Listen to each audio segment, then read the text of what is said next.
I've lived in Savannah, Georgia my whole life. My grandfather built our house on Madison Square back in the 1890s, and it's been in our family ever since. I take pride in maintaining its historic charm. The ironwork, the wood floors, the tall windows that catch the afternoon light. Living in Savannah's historic district means you get used to film crews. They come here because our city is perfect for period pieces. Wide streets, parks, homes that haven't changed much in a century. Usually, it's a good arrangement. The production companies pay us homeowners a fee for the trouble, we follow their rules about keeping modern items out of sight, and everyone goes home happy. That changed in the spring of 1979. I was in my garden when a city official knocked on my door. He handed me a letter and told me he was delivering a notice about a film production in the neighborhood. I skimmed the document while standing on my porch. It detailed how a major television network would be filming a movie about the aftermath of Lincoln's assassination. They'd be shooting in our area for several weeks. What caught my attention was the missing mention of the usual compensation. I asked the official about the missing information regarding payment to homeowners. He explained that the production company wouldn't be providing compensation this time. He added that the city felt it was our civic duty to allow them to use our property as a backdrop. I protested, calling the situation ridiculous and pointing out that every other production had paid. I reminded him that this was my home, not a public park. The official shrugged and walked away, leaving me on my porch. I called several of my neighbors who had received the same notice. We agreed to approach the city council together. At the meeting, we were told to grin and bear it. The mayor cited the prestige and economic benefits the production would bring to Savannah. Most of my neighbors accepted this decision, but I wasn't having it. The first day of filming arrived. I parked my Cadillac in my driveway, knowing it would ruin their 19th century aesthetic. Within an hour, a production assistant was at my door. The assistant told me I needed to move my vehicle because they were about to begin shooting. I said this was my property and I would park where I pleased. The assistant tried reasoning with me, asking me to be reasonable because they had a schedule to keep. I said I was being reasonable and told them if they wanted to use my home, they should pay me the standard fee like everyone else does. They called the police, who sided with the production company. My car was towed at my expense. I was mad. The next day I talked to a lawyer who told me that the city had given the production company certain rights. I could file a lawsuit, but it would be costly and time-consuming. I needed another approach. For the next week, I watched their filming schedule. I noticed they were focused on capturing the row of homes facing the square, including mine. They'd invested lots of time and money in these shots. The perfect opportunity came when they scheduled a major scene directly across from my house. The night before, I went up to my attic and found something my grandfather had brought back from World War II. A large Nazi flag he'd taken as a trophy. He'd never displayed it, just kept it as a historical artifact. When the film crew set up their equipment the next morning, I waited until I heard the director call, "Action!" Then I opened my second-floor window and hung out the massive red flag with its black swastika. The reaction was immediate. The director yelled for everyone to cut the scene. The crew turned to stare at my house. The director walked toward my property. He told me to take the flag down, saying I was ruining their shoot. I told him about my First Amendment rights, saying I could display whatever I wanted on my own property. The director asked if I had any idea how much money I was costing them. He said they might have to scrap days of footage if that flag was visible in previous shots. I said it sounded like an expensive problem and suggested they should have considered paying homeowners like every other production does. The director walked off to make phone calls. Within hours, the production manager, city officials, and even the mayor were at my doorstep. The production manager said they could sue me for sabotaging their production. I said I was exercising my constitutional rights on my private property and that my lawyer would love to debate this in court. The mayor asked me to be reasonable, saying this film was important for our city's reputation and economy. I pointed out how my civic duty suddenly mattered so much, yet the city didn't think twice about letting this company use our homes for free. Finally, after hours of back and forth, they gave in. The production manager presented me with a contract guaranteeing payment not just for me, but for all homeowners whose properties appeared in the film. Only after my lawyer reviewed and approved the document did I take down the flag. The crew finished filming quickly after that, eager to leave our neighborhood. Months later, when the movie aired on television, I invited my neighbors over for a viewing party. We laughed as we spotted what looked like a tiny red blotch in the background of several scenes. They hadn't caught all the footage with my flag. Word spread about my stand against the production company.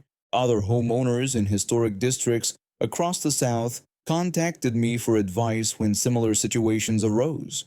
The story became a local legend. What most people don't know is that I never spent the money they paid me. I donated it to the Savannah Historic Foundation. It wasn't about the money, it was about respect. My home isn't just a backdrop for someone else's vision. It's where I live. It's my history. And sometimes you have to raise a flag to make people see that.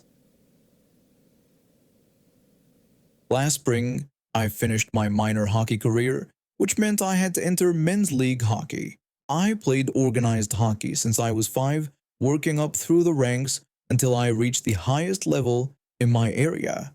Once you age out of minor hockey, you have to find somewhere to play on your own. In November, I joined a local hockey Facebook group to find a place to play. That evening, I saw a post from someone looking for players for a casual game at a local arena, 10 p.m. on Sunday night.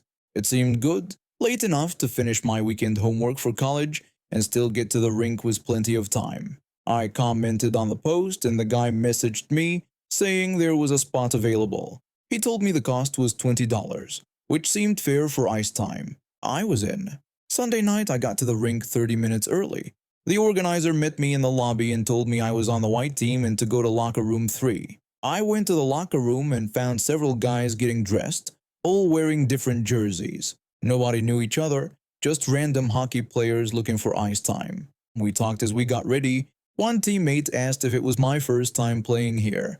I told him I just found the post on Facebook. Another guy said he was the same and had been looking for a casual game for weeks. When we went to the ice for warm-ups, I noticed something off. Our team had mismatched jerseys, but the opposing team wore matching custom orange jerseys with orange socks. They knew each other well. Their warm-up was coordinated, while our side was chaotic. The puck dropped and it was clear this wasn't the casual game that was advertised. The orange team had set plays, made good passes, and skated around us. They played like it was a playoff game. I handled myself okay since I played at a high level, but my teammates were struggling. The orange team played dirty. With no referee, they slashed wrists, tripped guys, and threw body checks. One orange player taunted my older teammate asking if he couldn't keep up. When my teammate said he thought this was no contact, the orange player said nobody told them that, and it wasn't their fault if we couldn't handle real hockey. As the game went on, the orange team got bored just outscoring us. They started targeting teammates with dangerous plays, hip checks along the boards, sticks to the back of legs, and blindside hits. Our team went from frustrated to concerned about safety. Another teammate said this was ridiculous and that he paid to play hockey, not to get hurt. By the second period, several teammates left after nasty hits, some limping, others just disgusted. The game ended early because we didn't have enough players left. We all paid $20 to get run over and mocked. I stayed in the locker room and sat next to the orange team's captain. I acted impressed with their team and asked how long they'd played together because they seemed coordinated. The captain told me they were a beer league team that played games on Saturday nights. When I asked about Sunday night, he laughed and took a drink from his water bottle. He said these sessions were their practice. They rented ice every Sunday and got random players through Facebook who didn't know what they were getting into. When I said guys didn't seem happy tonight, he said they always get complaints about hitting, and many players don't come back. He added it was getting harder to find new players each week, but he still made a profit on the ice rental, so it was worth it. I did some math. 11 of us paid $20 each. That was $220. The ice time probably cost around $150 to $180. So this guy made money while his team bullied players who just wanted to enjoy hockey. I left feeling angry but determined. I could have told the Facebook group admin, but I wanted to hit them where it hurt, their ice time. The next weekend, I watched the Facebook group closely. Friday night, the captain posted the same ad for Sunday. Comments started appearing from new players. I sent private messages to everyone who commented. I warned them about the Sunday game, saying it wasn't casual but a beer league team that tricked players to rough them up. I told them they played dirty with no referee and guys got hurt last week. Each person thanked me for the warning and went back to cancel with various excuses. The captain's post got more desperate as Sunday came closer, with fewer responses. I did this the next weekend too. After a couple weeks, the captain stopped posting. I called the rink to see if they'd given up their ice time. I asked about open ice on Sunday nights at 10 p.m. The attendant told me a beer league team practiced then, and it was the only open ice in winter.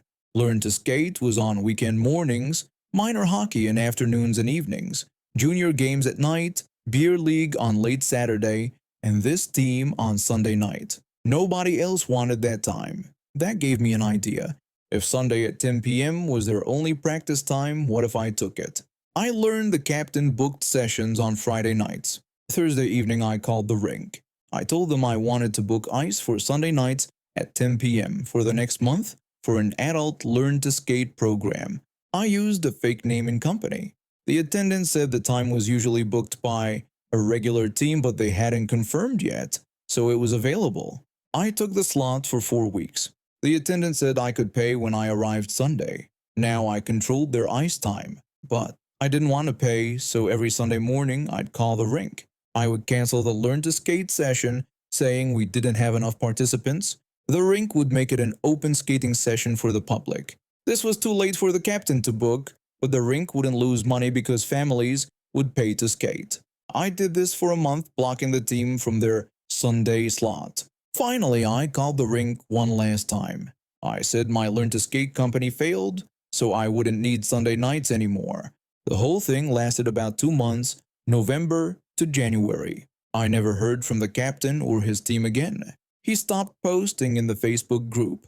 A few weeks later, I heard the Sunday night 10 p.m. slot was taken by a real beginner adult league where men and women were learning hockey for the first time in a supportive setting.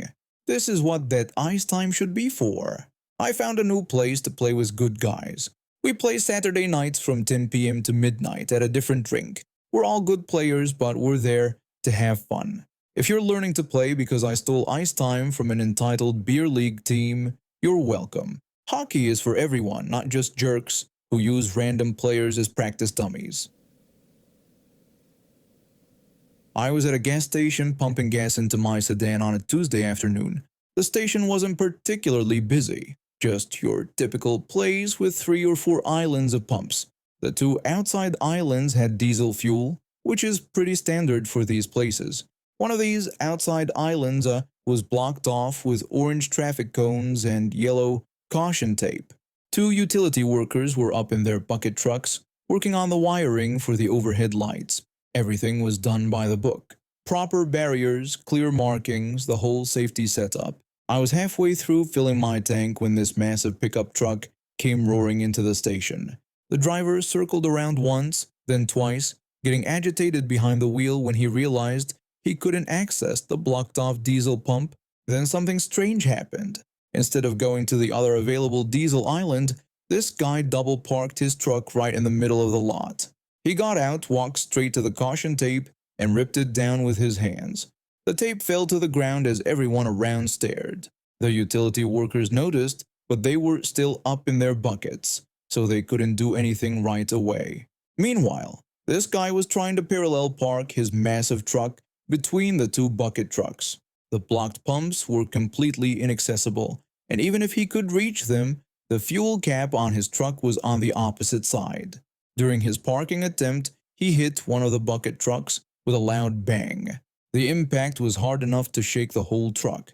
The utility worker up in the bucket yelled down asking what the guy thought he was doing. The workers started lowering their buckets. They looked furious. Once they got to the ground, they approached the truck driver. The second utility worker told the man that the area was closed for maintenance and asked him to move his vehicle. The truck guy responded by shouting that he needed diesel right away and complained that he'd been driving all morning. When the first utility worker pointed out that There was another diesel island just nearby. Things got worse. The truck guy's face turned red. He started pacing and pointing. The truck guy started screaming about how he was there first and that he always used this pump. He yelled that they couldn't tell him where to go. The workers looked at each other, confused by this outburst. I was confused too. What did he mean he was here first? The maintenance crew had been there for hours. By this point, the gas station attendant was on the phone behind the counter. I could see him gesturing toward the commotion while speaking. I assumed he was calling the police, which seemed right given how this guy was acting. The utility workers tried to reason with him for a few more minutes. The second worker explained that they were just doing their job and pointed out that the other diesel pump was only 50 feet away. He even offered that they'd be done in about an hour if the man wanted to come back later. The truck guy responded with more yelling, asking if they knew who he was and claiming he'd been coming to this station for 20 years. He refused to move his truck. About 10 minutes into this standoff, a police cruiser pulled into the lot with its lights flashing. Two officers stepped out and approached the scene. The first officer asked what the problem was. The utility workers started explaining the situation, but the truck guy interrupted them, shouting about how the workers were blocking his pump and that he needed fuel right away. The second officer tried to calm the man down, asking him to speak reasonably. That's when things got dangerous. The truck guy suddenly lunged at one of the utility workers, swinging wildly. The worker stepped back just in time to avoid getting hit. The officers moved to intervene, but as they approached, the truck guy reached into his pocket and pulled out a screwdriver, pointing it toward the second officer. The first officer told the man to drop the weapon and get on the ground. Instead, the truck guy tried to take a swing at the first officer. Within seconds, both officers had tackled him to the ground. There was a brief struggle, but they quickly had him restrained. One of the officers called for backup on his radio, requesting an ambulance and describing the situation. By this point, I had finished pumping my gas, but there was no way to leave. The police cruiser was blocking one exit, and the other was now filled with the truck guy's vehicle. Within minutes, 3 more police cars arrived, followed by an ambulance. The truck guy was still screaming as they placed him in handcuffs and leg restraints. They even had to put a mask over his face because he kept trying to spit at the officers. A local news van pulled up. A reporter and cameraman jumped out and started interviewing witnesses. I tried to stay hidden. I didn't want to be on the evening news. The paramedics checked the truck guy over before loading him into the ambulance. One of the officers climbed in with him, while the others stayed behind to take statements and arrange for the truck to be towed. After about 1 hour, things finally started clearing up. The police removed the truck guy's pickup, and I was finally able to leave. As I drove away, I wondered what had caused such an extreme reaction. Was it just entitlement, or was something else going on with him? Maybe drugs, maybe a mental health crisis. All I know is that wherever his truck ended up in the police impound, I bet he wishes he had just driven 50 feet to the other diesel pump. I ended up in a petty war over bathroom supplies during my senior year of college. I was paired with this guy in a suite-style dorm where we shared a bathroom but had separate bedrooms. From the beginning, I tried to be considerate. Whenever I noticed the toilet paper running low, I'd replace it without making a big deal. It's just common courtesy, right? I figured if I was nice about shared supplies, he'd return the favor. The first few weeks were fine, but then I started noticing something strange. I put a fresh roll of toilet paper in the bathroom, and within a day, it would be almost completely gone. At first, I thought maybe he had digestive issues. Not my business, whatever. But it kept happening. Every single time. I finally brought up the toilet paper issue with him. I mentioned how quickly it was disappearing after I put new rolls in and asked if everything was okay. He said sorry and promised he would start replacing it and contributing his own toilet paper too. I told him I just wanted to keep things fair between us. Did he follow through? Of course not. After about 2 weeks of continuing to supply toilet paper for what seemed like him and possibly his entire friend group, I decided to change tactics. I started bringing my roll with me to the bathroom and taking it back to my room afterward. This worked fine until I noticed another problem. My hand soap was disappearing way faster than it should have been. I didn't think much of it initially. Maybe I was washing my hands more often than I realized. But then came the moment that pushed me over the edge. One night I walked into the bathroom and spotted my hand soap bottle sitting on the floor of the shower. This wasn't a mistake. This dude had been using my hand soap as body wash. He didn't even try to hide it, couldn't even put it back by the sink. I stood there angry. We only had a few weeks left before graduation, and I really didn't want to deal with resident assistant mediation or awkward talks when I was trying to focus on finals and job hunting. So I made a decision. Everything that belonged to me was coming out of that bathroom. Soap? Gone. Toilet paper? Gone. My shower caddy with shampoo and conditioner? Definitely gone. I kept everything in my room and only brought supplies in when I needed to use them. When graduation approached, we were all required to clean our dorms, including shared spaces like bathrooms. I knew my sweet mate wouldn't help. He'd been a slob the entire year. Hair all over the sink, toothpaste globs hardened onto the counter, shower that hadn't been scrubbed once. A few days before move-out, I returned to the dorm to start cleaning and noticed his bedroom door was open. The room was completely empty. No bedding, no clothes, no personal items. He had moved out early, but he'd left all his bathroom stuff behind. A bathroom rug, shower curtains, a small trash can, and a shower mat. I spent hours scrubbing that bathroom until it was spotless.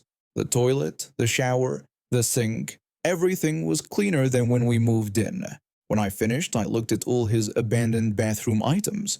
Initially, I thought maybe he was planning to come back for them later. Lots of students can't fit everything in one trip and come back for the rest. But then I remembered all those months of stolen toilet paper and soap, and I made a decision. I gathered up all his bathroom items, took them to the laundry room, and washed everything thoroughly. Then I packed them neatly into my car along with the rest of my belongings. Were they technically his? Yes. Did I feel bad? Not even a little bit. I moved into my new apartment the next day and set up my bathroom with my own supplies plus his shower curtain, which was actually nicer than the one I had planned to buy, bathroom rug, and shower mat. The trash can went into my kitchen. Sometimes I wonder if he came back to get his things only to find an empty bathroom. Did he report the items missing? Did he assume the cleaning staff had thrown them away? Or did he realize that his toilet paper stealing, soap borrowing ways had finally caught up with him? I'll never know, but every time I step out of the shower onto that mat or glance at that shower curtain, I feel a small sense of justice.